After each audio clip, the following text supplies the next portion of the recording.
Go.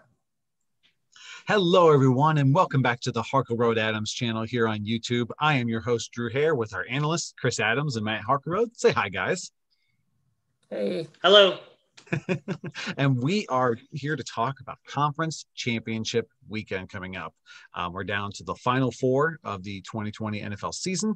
But before we jump into those games, Chris and Matt, I'll let you either of you take the lead. You guys have any thoughts or comments about how the first 2 weeks of the playoffs have looked so far? Anything jumping out at either of you? Yeah, I mean, I think the first thing is that we had a lot of really good football, a lot of good games that were, close games. Some games maybe you didn't think were going to be close that ended up being close. Some upsets. I mean, kind of weird that the seventh seed.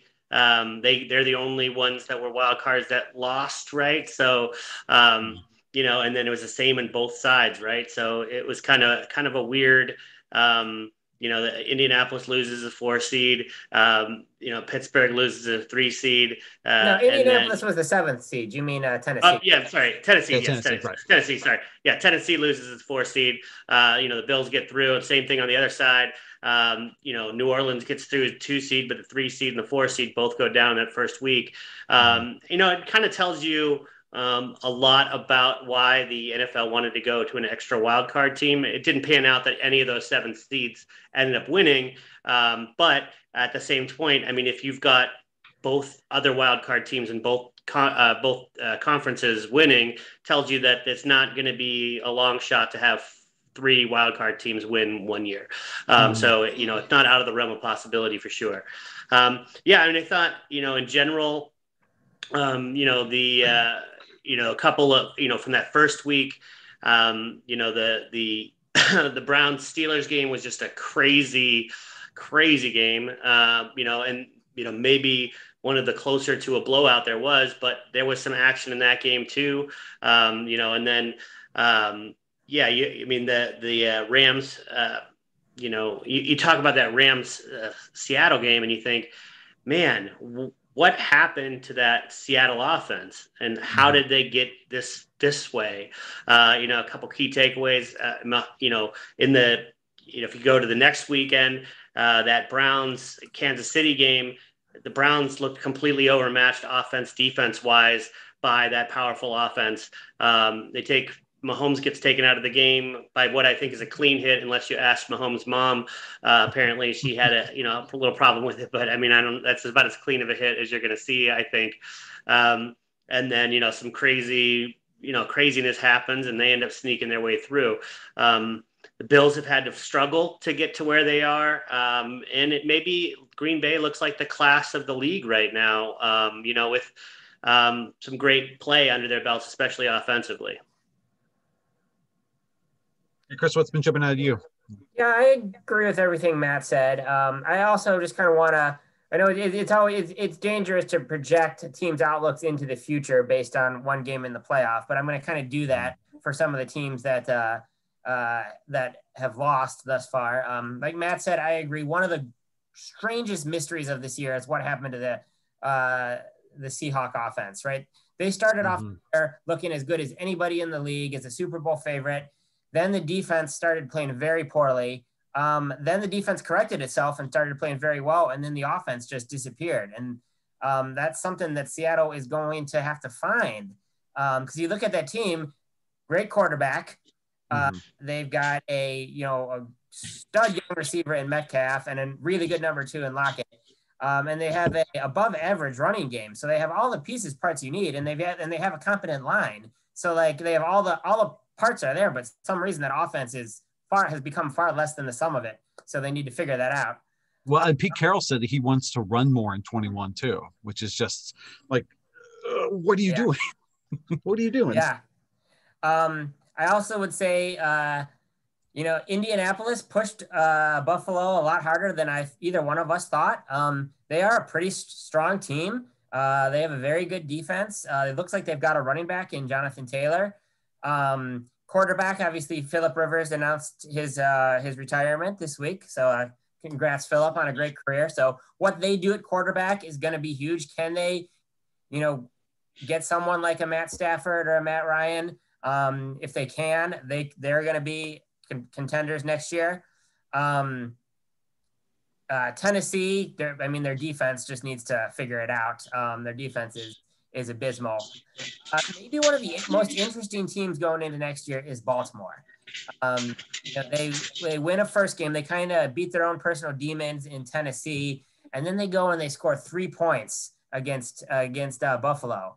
And you have Lamar Jackson, and we may talk more about Lamar in our quarterback video for next year. But right in Lamar, you have a guy who came out, had a pretty solid rookie year, then came out and was a unanimous MVP last year, and then he's dropped off a bit. Still very good, but it's kind of where is he in there? What is the guy? And is he a guy? He's still a good to very good quarterback, but is he the kind of guy that if you're Baltimore, you hit yourself to for the long haul? Maybe not. I don't know.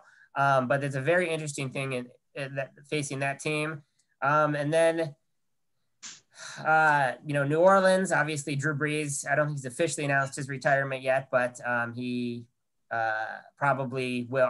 All signs point to him retiring. So kind of look what they're in another position, kind of like Indianapolis. They've got a loaded roster, and Jameis Winston and Taysom Hill at quarterback. So they need to figure out something there. Last but certainly not least, Cleveland Browns. Heck of a run. Nothing to be ashamed of.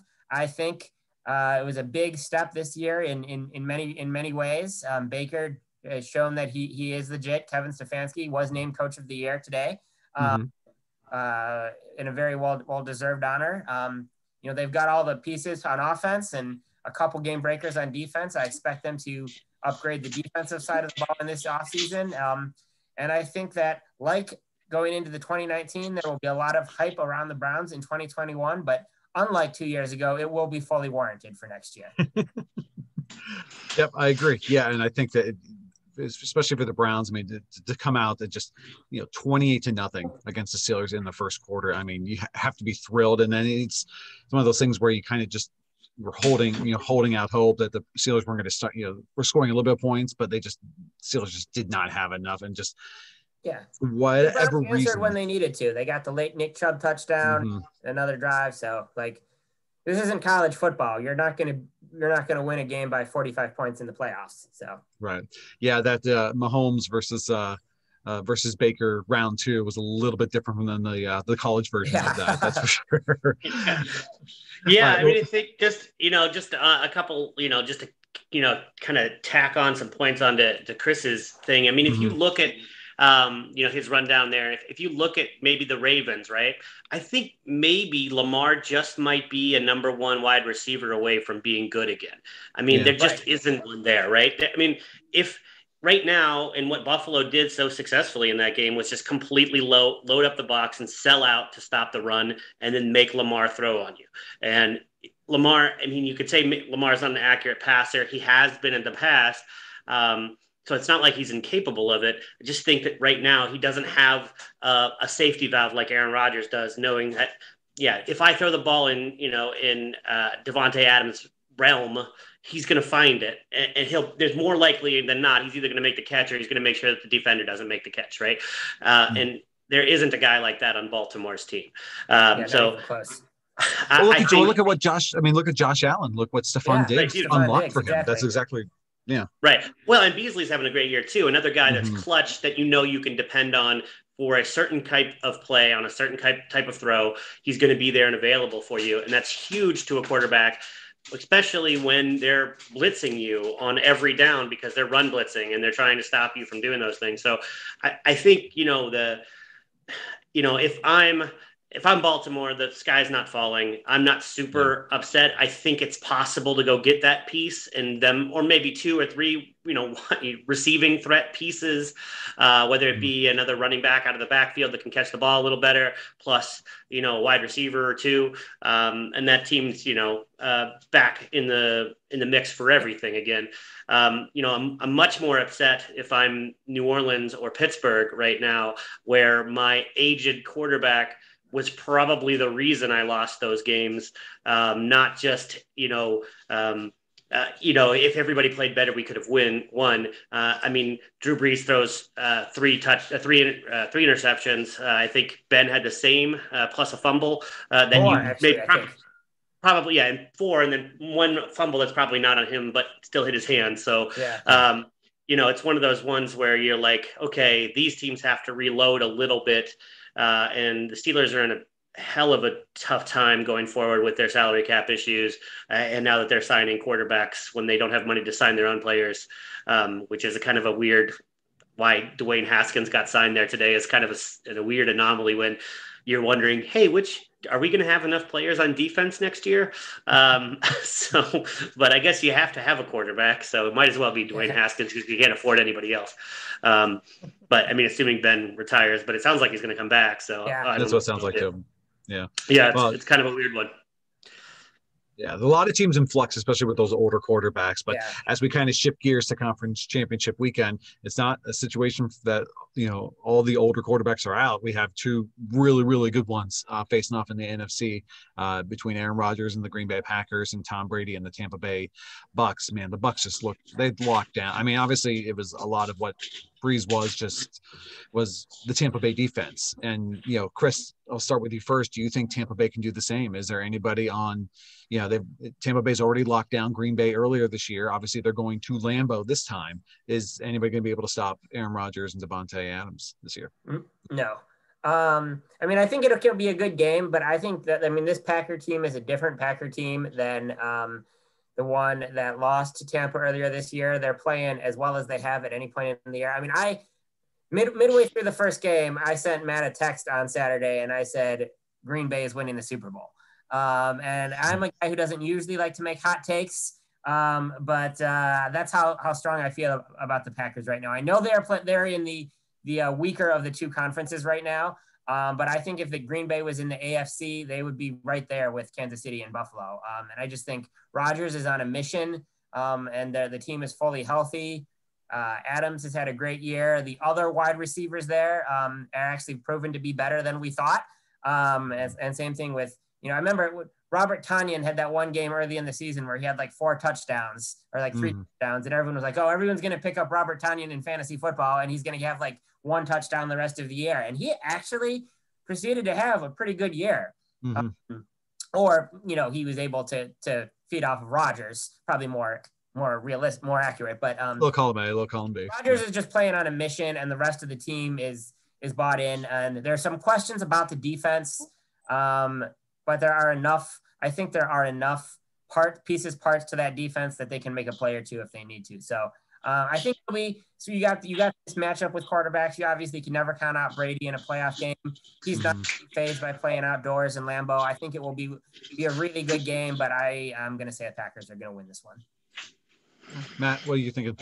Yeah, I mean, I was kind of surprised at how good that Tampa Bay defense looked. They haven't been awful this year, but nothing middle of the pack, I think, is probably where they rate across the board, in the 10 to 15 range.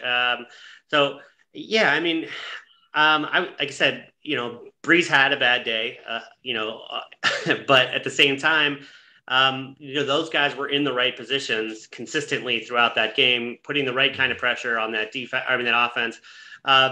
If you go and you look at what they have in the offense, I don't think they're playing their best offensive ball right now. So, Tampa Bay could put a miraculous game together and win that game.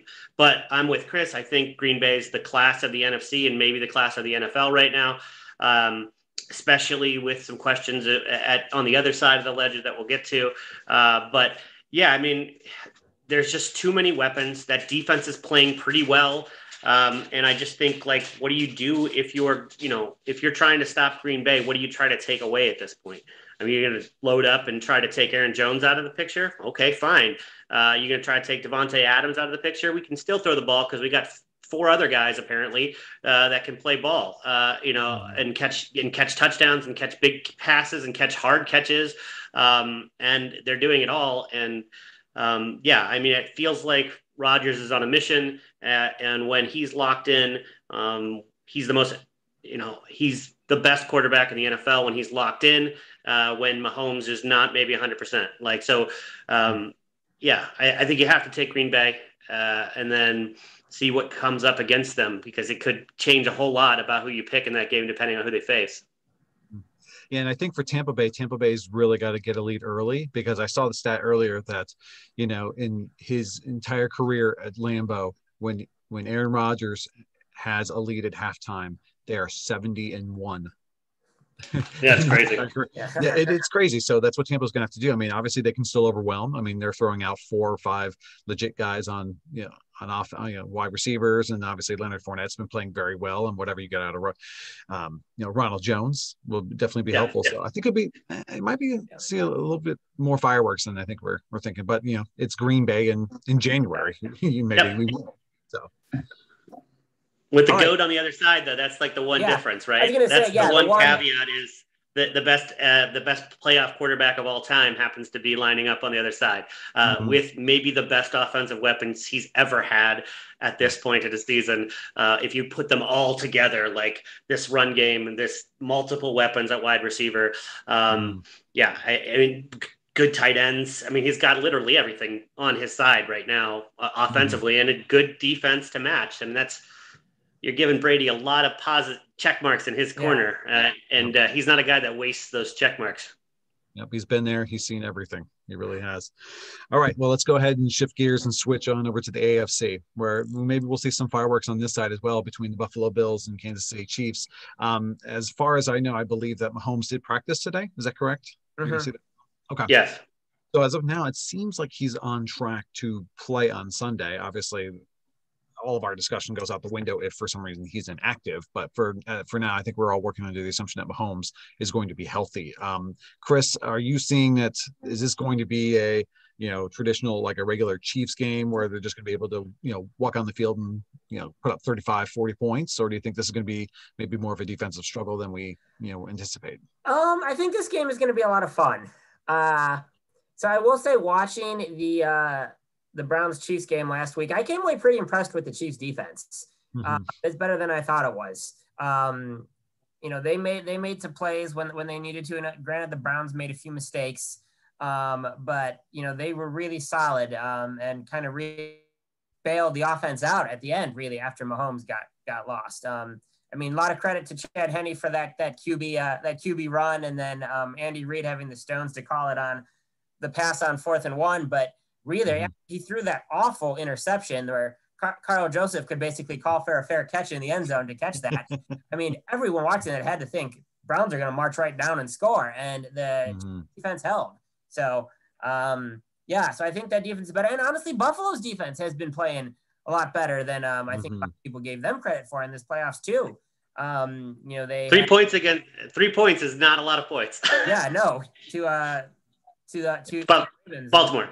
Yeah, and it's not like Lamar got hurt in the first 5 minutes. No. I mean, he got hurt late third, early fourth. I mean, and they still hit 3 points. The game was pretty much over by the time Lamar went out. And they got a 101-yard pick six. So, I think it'll be a lot of fun. I think these teams there's a lot of offensive firepower here. You got 2 of the best wide receivers in the game scoring off on each other. I think so if you're gonna look at skill positions there, you look at the number 1 wide receiver. I think between Hill and Diggs, that's pretty much a wash. I think Cole Beasley, I would probably give a slight edge to over McCole Hardman as the number 2, just barely. Kelsey is obviously a big advantage over Dawson Knox. And I think the Chiefs have a slight advantage in the run game. Although neither team has a true number 1 running back, but with the Chiefs between Bell and Williams, they're able to probably generate a little bit more than the Bills can in Singletary. And then of course, if Mahomes is healthy, Josh Allen has had an amazing year. I love watching him play, but I'm going to take Mahomes if he's healthy between the 2 of them. So assuming that Mahomes plays and is able to play something similar to his normal ability, I'm going to take the Chiefs in what should be a really fun game. Yeah, I mean, I kind of agree with everything Chris said, except for I think there's one extra weapon that the Bills have that the Chiefs don't have, and that's a quarterback who's willing to run and run a ton when he needs to. He has not been doing that as of for most of the year because he hasn't had to. But if you get Josh Allen running at you at freight train, the guy can put up 100 yards in a game. That's not a question. He's done it before.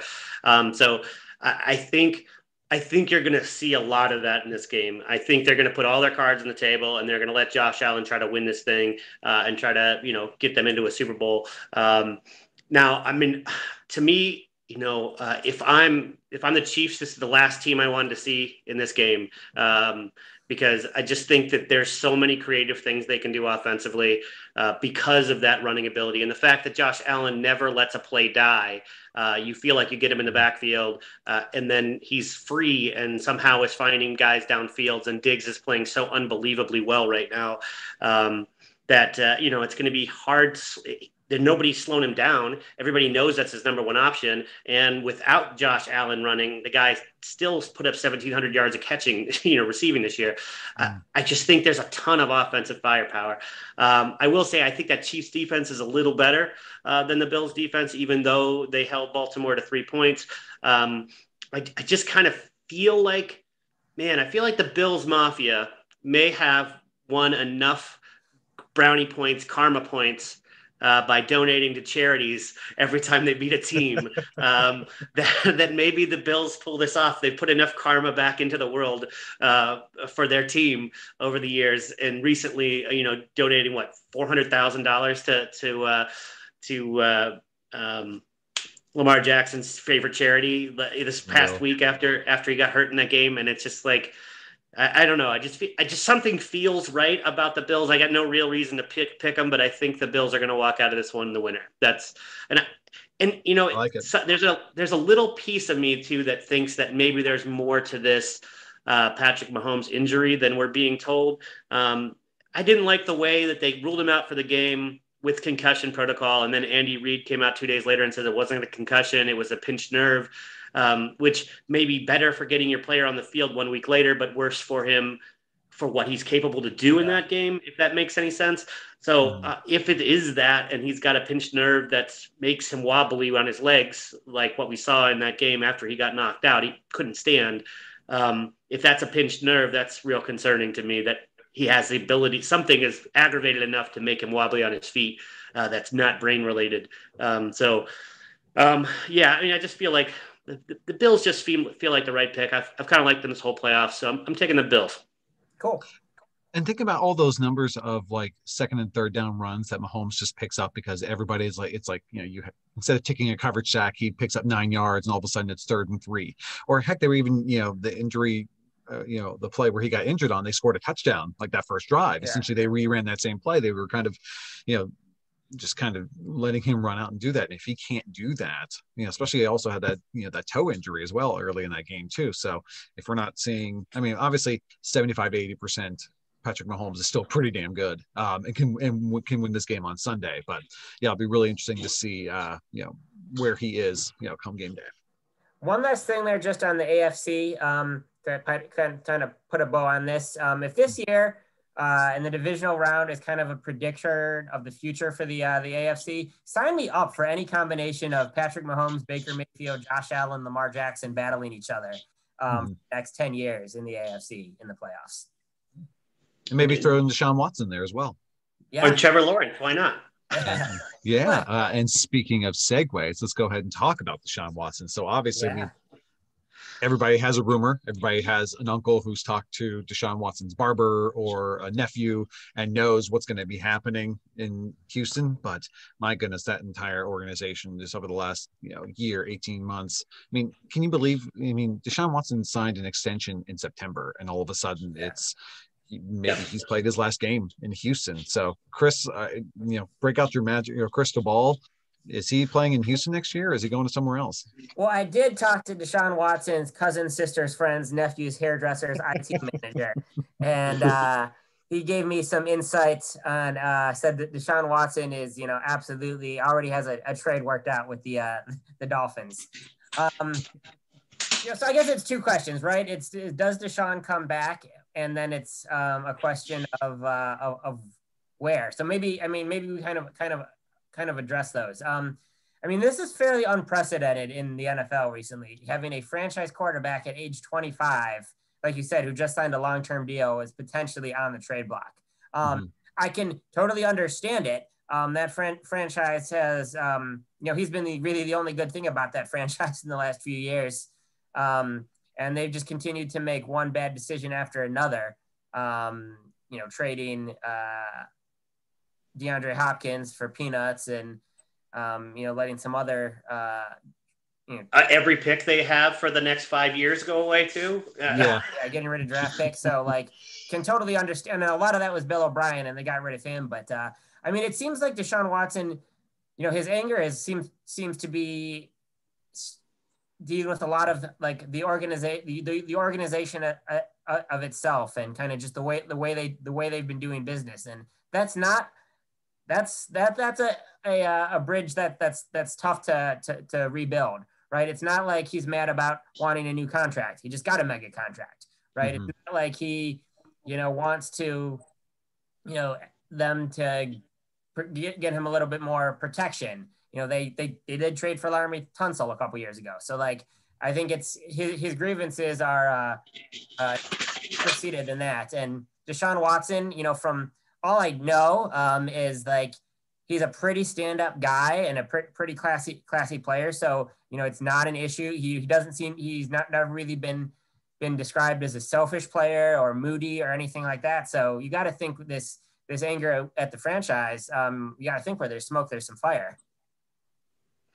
Yeah. I think right now it seems like he's got all the cards in his hand. He's got a no trade clause. He's got, basically it seems like he can force a trade to whatever, and the Houston Texans are going to get screwed in the end. I don't see any other way out of this.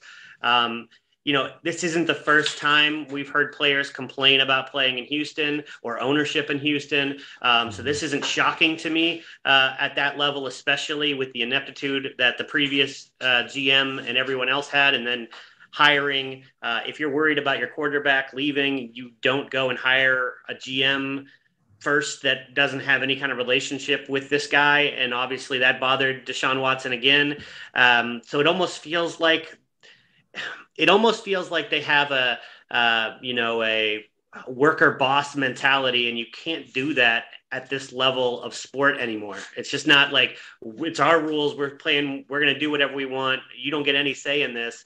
And you kind of want that two-way communication with your stars, at least, to some level. Maybe don't let them pick your coaches and stuff like that. But at some point there has to be some kind of goodwill shared. And it doesn't seem like they've done that at all to a guy who could have been the face of their franchise for 2 decades if they treated him right. The guy's getting sacked 80 times a year.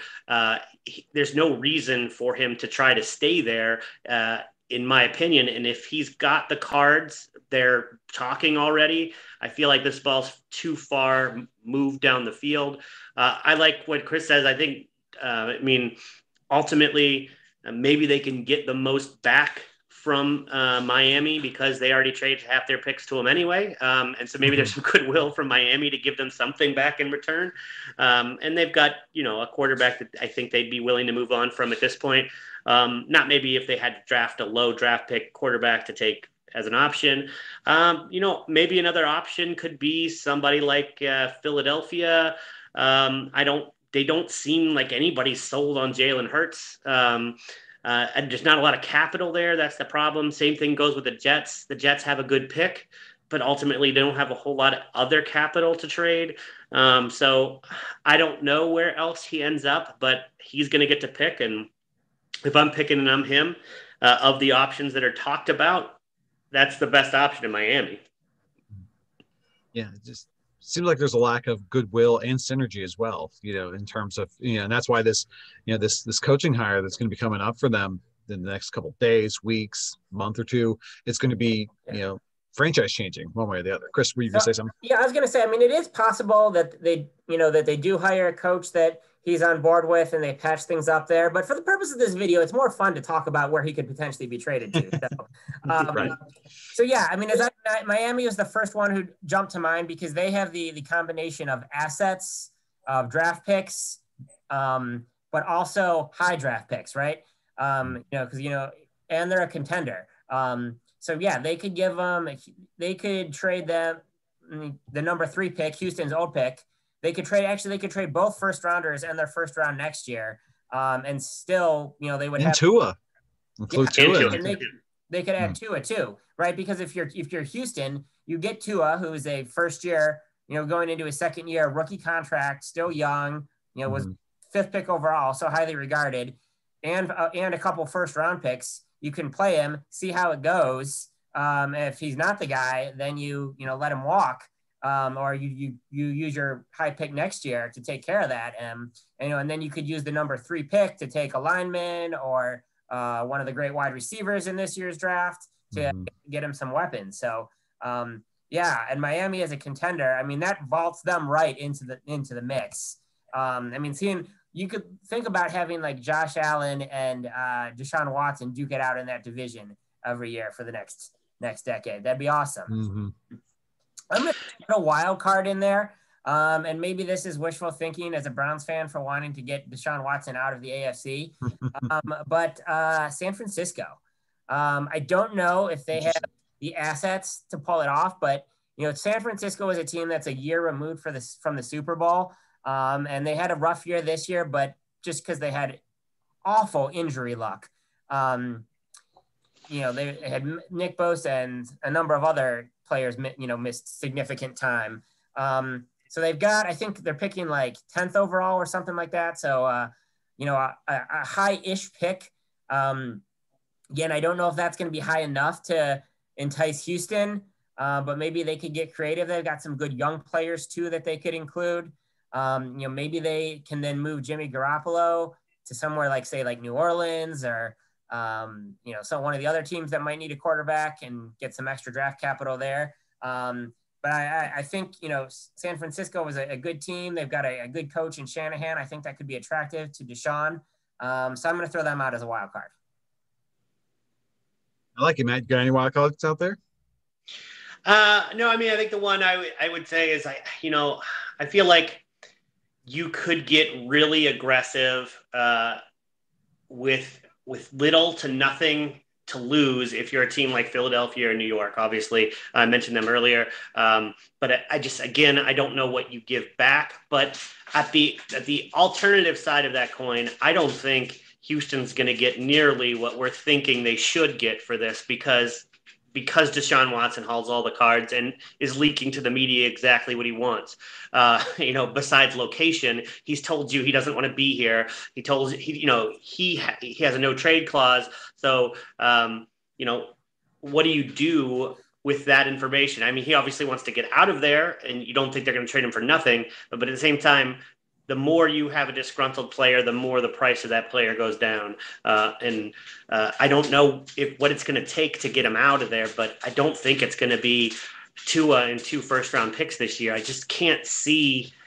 I mean, that's a huge haul, and nobody else can come close to that. So, I feel like maybe you give him a first for the next couple of years and see what happens, but I don't know.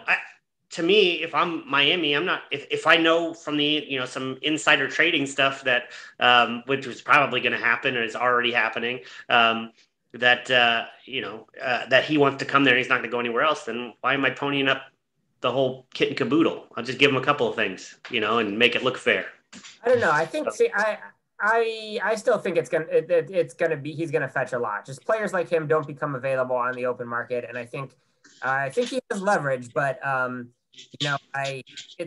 they're gonna make Houston is gonna get a return for him. Obviously, anytime you trade away a player like Deshaun, you're not winning a trade, but it's not going to be for pennies on the dollar.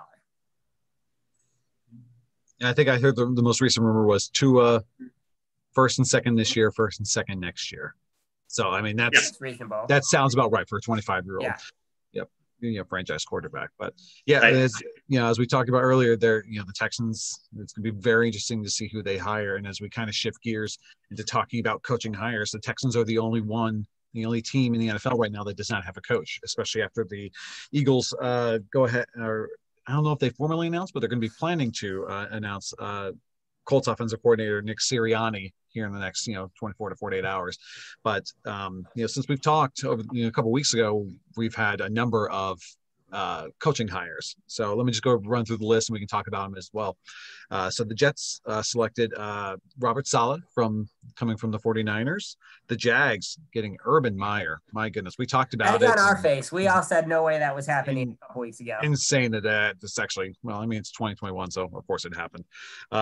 Falcons taking Arthur Smith away from the Titans. Chargers getting Brandon Staley from the Rams defensive coordinator, and then the Lions taking Dan Campbell from the New Orleans Saints. He was tight ends coach. I think I also remember he was the interim coach for the Dolphins like 5 or 6 years ago as well. So he has a little bit of experience. And like associate head coach or some title like that. So I think Urban Meyer's name jumps out probably the most, but in terms of whether it's just the name, like a big splashy name, which one of these coaches fits the best with their current setup? Yeah, I think the Robert Saleh hiring is really good. I think there was a guy that a lot of people wanted, was out there and been in a rumor mill for a year or two now. The one I do question, strangely, besides Urban Meyer, which who knows what the hell is going to happen there. I don't know what Urban Meyer brings to the table as a head coach, not in college. So it'll be interesting to see. It's happened before and it's worked before, but it's also failed before. So I'm not sure. I just don't know. I guess I never looked at Urban Meyer as a great offensive genius or, a game-changing head coach. I don't know, a great builder of, a football team through the draft and all those other, not draft, recruiting and everything else. Yes, agreed, 100%. But I don't know. It's a weird one. But then let me ask you a question. If you've got a choice between the offensive coordinator for the Kansas City Chiefs and the offensive coordinator for Indianapolis, which of those two guys do you want? Do you think Houston is just going to everybody wants the Houston job? If you've got your choice and your last two teams that have to hire somebody, why is Bieniemy? Why didn't you wait until the Super Bowl's over and hire Bieniemy? If he wants a job, I don't know. There's no way you can even know at this point. So it just seems real weird. That's the one that just jumps out and says, "What? Why?" He wasn't even one of the finalists either for that position. For at least from what I heard, it was him and Josh McDaniels, and I think Deuce Staley popped up as well. I just don't. It was not Bieniemy. Yeah. Yeah, I just don't get it. I understand that there's, we talked about this last video about how teams want to get ahead of the curve when they get a coach and they want to make sure that nobody steals their guy away. But at the same point, God, I don't know. I just feel like there's just me and Houston left. I'm not worried about Houston putting up a better deal. They don't have anything to offer. Yeah. If I'm going to go get the best guy, which, by all intents and purposes seems to be a guy who's still coaching right now. And so maybe there's something I'm missing, and hopefully it's not something glaring that I don't want to talk about, and as a reason for this. But it just seems odd to me. But yeah, I'm really happy if I'm the Jets. I think actually all the hirings are pretty good besides this one to Philadelphia. And like I said, the Urban Meyer is. Yeah. I don't know, you blow it up and see where the parts fall, I guess. And maybe they fall into a good position and maybe I'm shocked 10 years from now. So. Chris, what do you think? Yeah, I kind of agree with a lot of Matt said. I like the Robert Saleh hiring. He was the runner-up for the Cleveland job last year to Stefanski, and I know the Browns really liked him. As I said before, led the best defense in football in 2019, and then they suffered major injuries this year, and he still put a lot of good stuff to work with. So, I think that's a tough job he's walking into if they're not able to trade for Deshaun Watson. But I think so far, I think he is the best hire right now. I don't actually think the Dan Campbell hire in Detroit is not a bad one either. We talked about the Lions not being a super attractive job. But I've wondered, why teams more New Orleans assistants haven't been in demand. I mean, they've been one of the best organizations in the last decade. And I know Campbell interviewed for the Browns a couple years ago. In there, he has a little bit of head coaching experience. He's been with a great offensive mind in Sean Payton. So I think that's a really solid hire for the Lions. I think the Los Angeles Chargers hire surprised me a little bit, just because we talked a couple weeks ago about that being in our minds far and away the best job on the market. And why, they didn't make a harder push for Saleh or Bieniemy. I mean, why not? If you can steal an offensive coordinator from your division rival to come in and coach there. Not that I think that the Rams defensive coordinator is necessarily a bad hire, but it seemed like they had a little bit more leverage there. I read that the Chargers were just trying to save on relocation fees. So they didn't want to. They didn't want to pay for a new house. So that's some real galaxy brain going on there, man. And then regarding Urban Meyer, same thing as Matt.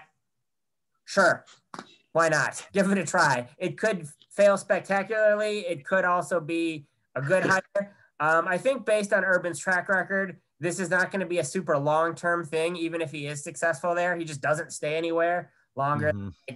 What was it, Ohio State for 6-7 years, 5 years maybe, or start 12. Yeah, 7 years.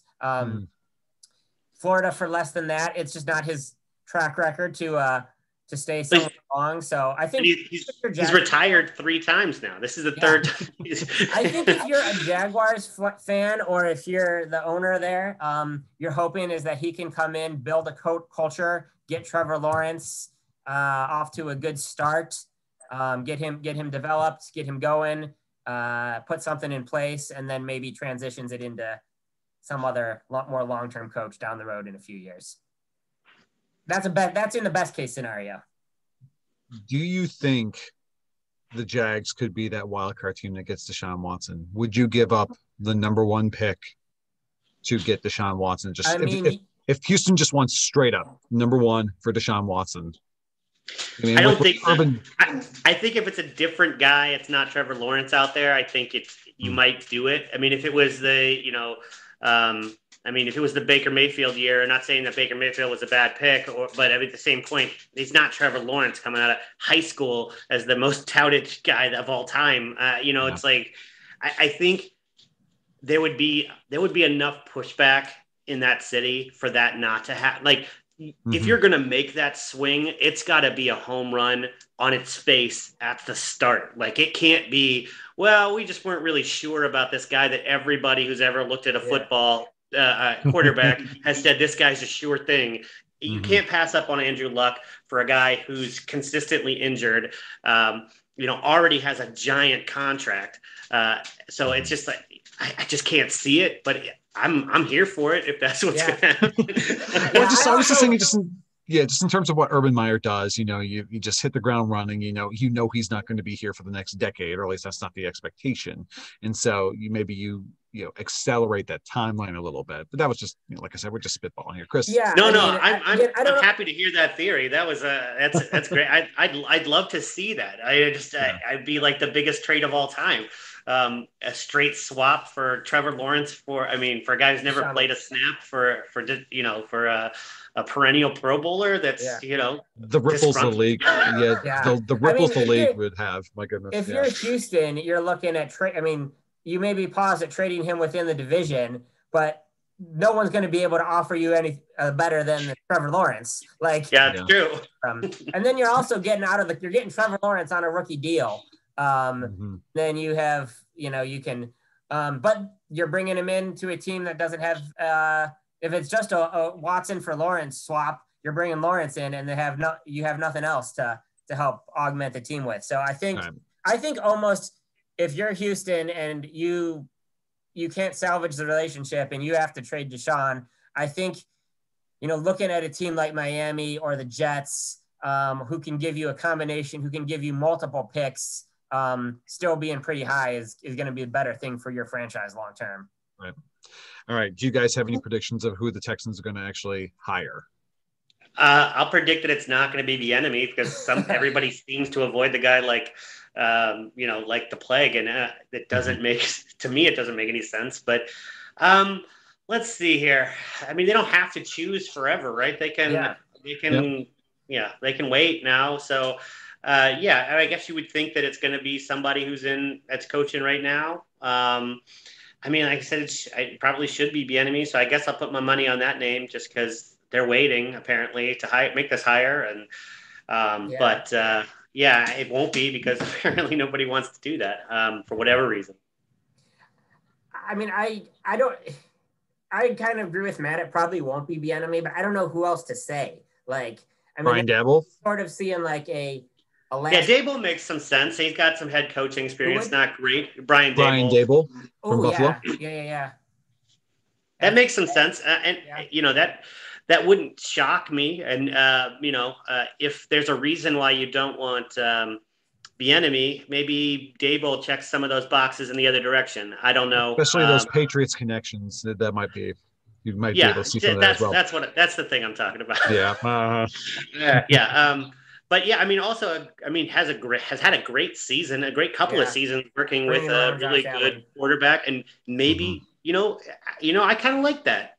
Drew, now you mentioned it, maybe that's a guy that might entice someone like Deshaun Watson to come back. He's got experience with a quarterback that's similarly built. I kind of like that. Yeah, I think either Bieniemy or Daboll would be a good step in trying to get entice Watson to come back. I'll say either one of those guys. There's no one who immediately comes to mind on the Green Bay or Tampa staffs. I don't think anybody from college at this point is going to be under consideration. So yeah, I mean, unless they really go outside the box. Byron Leftwich is the Bucks OC, but I don't know. I don't know if he's ready yet, but he's definitely on the path to being groomed at some point. I mean, I think it's a whole lot different. Go ahead, Chris. Leftwich is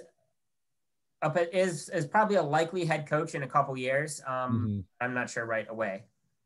Yeah, that's what I was going to say. I was going to say that Leftwich coaching Tom Brady is a whole lot easier job than coaching a guy who's been in the NFL for 2 years or 3 years. Like it is easier. And so in certain ways, I mean, maybe you don't get to run exactly the offense you want to run, but at the same time, you get to bring in a guy who knows every offense, knows his plays, he's going to work hard and all those things. You don't have to do that. So I just don't know, like, if taking the couple of this year now that you have with Tom Brady as the example as a reason to go into some chaotic realm, whatever the hell he's going into in Houston makes a lot of sense. But I don't know what's going on in Houston most days. So anything's possible at this point. That's I wish there was more to say about Houston. Matt, that was positive. We have a problem. Would you say it? Yeah. Okay. Yes. As we kind of finish up here for the last couple of minutes, we want to talk about Phillip Rivers announcing his retirement. So obviously, I think we all expect that Drew Brees in the coming weeks is going to be announcing his retirement, and obviously he's a sure ballot, first ballot Hall of Famer with a bullet. But obviously, when it comes to Phillip Rivers in this over the last 15 to 20 years, the number of quarterbacks that has come into the NFL and just putting up ungodly numbers really kind of muddies the water in terms of what his candidacy potentially looks like. So let's take I want to take like 5 minutes or so and just talk about, is Phillip Rivers going to make the Hall of Fame? And, is it going to be first time, second time? Is it going to take him a while to get there? Is it going to get there at all? So Matt, what do you think? Yeah, I don't know. This period now since like Brees lost has been, if you're reading like the tea leaves of what people are saying about Drew Brees right now, about how he's not that great of a quarterback and he's, never been the best quarterback in the league and all these other things they're saying about Drew freaking Brees, the number one, number two yardage leader of all time at the end of next year, depending on what Tom Brady does. If they're talking that about him right now, I mean, what can you even say about Phillip Rivers? What credential does he have if if there's questions you can even bring up about Drew Brees at this point? Drew Brees has a Super Bowl. Rivers does not. Rivers has a lot of losing seasons, a lot of yardage produced, but not ungodly numbers. A lot of good supporting role, players throughout his time there. I think it's going to be tough. I don't see him as a first ballot Hall of Famer. I just don't, especially because he'll be, if you look at, 5 years from now is when he's going to be considered. How many players are going to jump over him in those stat numbers by then? Probably a lot. And so I just feel like maybe playing for as long as he's played in this league isn't enough to get into the Hall of Fame right now as a quarterback, that you have to do a little more. If he played this many years as an offensive lineman, I'd say, yeah, guaranteed he's going to be in the Pro Bowl. Yeah, I don't know. It doesn't feel like a Pro Bowl career to me somehow. You mean Hall of Fame? Yeah, sorry. I keep saying Pro Bowl, but I mean Hall of Fame. Every time I said Pro Bowl, make sure I said Hall of Fame. We can edit that in post. Yeah, right. Yeah, just sub it in. Just Control F later on my voice. Find and replace that. Yeah, I mean, I don't know. It doesn't feel that way to me. And if say Drew Brees comes out, can you put him and Drew Brees into the Hall of Fame on the same ballot together? I just don't see it. It doesn't feel right to me. Yeah. Right now, he is fifth in passing yards and career passing yards and fifth in career passing touchdowns. Yeah. So, I mean, and obviously I think Rodgers is one or two behind him in terms of touchdowns. So I don't think he's going to be fifth for very long, but at the same time, you're right. How many more guys are kind of creeping up on him? Haven't dove into the stats too much to see who's behind him. But Chris, what are you thinking? Yeah. So I think the biggest thing in Rivers' case working against him is he doesn't have a ring, right? Yeah. If he did, I think this is a different conversation. I mean, look at his draft mate, Eli Manning. Everyone says Eli Manning is a sure thing Hall of Famer, no question. But if you look at the stats, if you look at the regular season numbers between the two of them, Phillip Rivers is the better quarterback. There's no question. It's just Eli had those two amazing playoff runs where he was the absolute best player on the field in two playoff runs and has two rings. And he's going to get in. And I'm fine with Eli getting in. I think he's certainly not getting in on his first ballot, right? I mean, especially if Brees players this year, Brees will obviously be in on that year. I do think, though, when looking at Rivers' stats, you do have to evaluate a guy in the era he played. And he kind of spanned eras, right? This kind of old guard quarterbacks now with like him and Roethlisberger and Aaron Rodgers, right? When they started, it was just kind of trending into this more pass-focused offense. And then it's really exploded. Like I've said on this channel that like passing yardage is quickly becoming the most hollow stat in the NFL. But it wasn't when these guys started playing, right? Throwing for 4,000 yards when these guys started playing in a season was a big deal. Now it's kind of like, yeah, sure, everybody throws for 4,000 yards. So I think smart voters will not inflate his statistics. And you talk about, again, I haven't looked at totally where the people behind him on the stats, like Aaron Rodgers will pass him, and a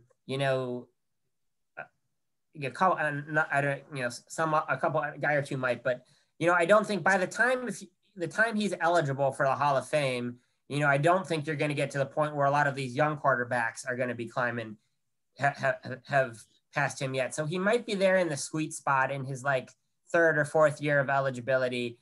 I'm going to say he gets in, but I think I think he has to wait a while. I think that's fair. I was actually, while we were talking, Matt Ryan is 10th career passing yards and 10th career passing touchdowns in the NFL.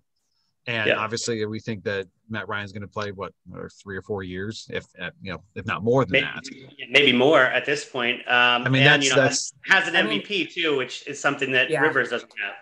I just when you think about Matt Ryan, you don't immediately think, oh man, this guy's definitely going to the Hall of Fame. But then it's just like that total number of stats over the years, even though he gets dwarfed by the Bradys, the Brees, the Rodgers, and all these other guys, it's just like all of a sudden, like Matt Ryan might end up top 6, top 7 in a lot of those passing, quarterback numbers. Hey Drew, if you have that up, where does Matt Stafford rank right now?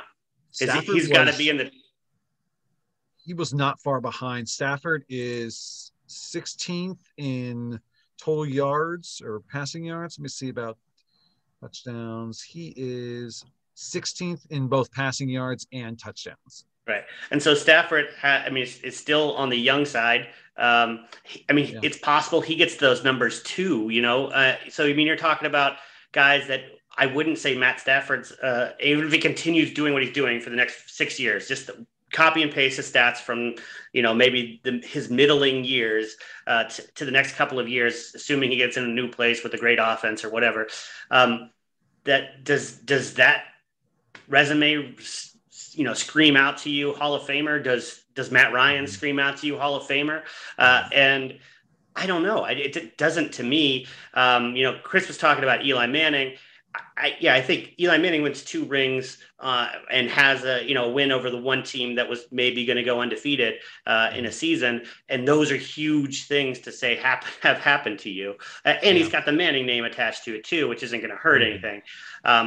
So I just feel like Phillip Rivers is so borderline right now, and I think as time goes up by, that borderline is going to get shifted even more towards the side of maybe not.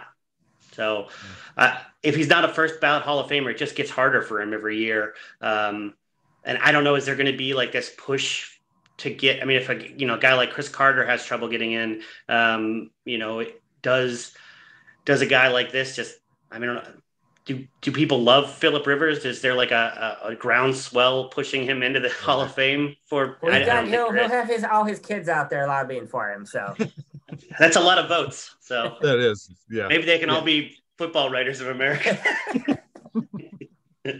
Don't give them any ideas, but sounds good. Well, I think that's a good place for us to wrap up for this week. Obviously, there's a lot of football still. There's a lot of football, but not a lot of football to be played in the next couple of weeks. But we're definitely going to see some very interesting games this upcoming weekend. And obviously, we'll reconvene and have another video to between now and the Super Bowl in a couple of weeks. But we'll go ahead and finish up for this evening. So thank you all for joining us. And here on YouTube, make sure to hit the subscribe button, like us, and follow us here, and also on Twitter as well. We are at Hark-Adams Sports. So for Chris and for Matt, I'm Drew. We'll see you guys next time. Thanks, everyone. Thanks, guys.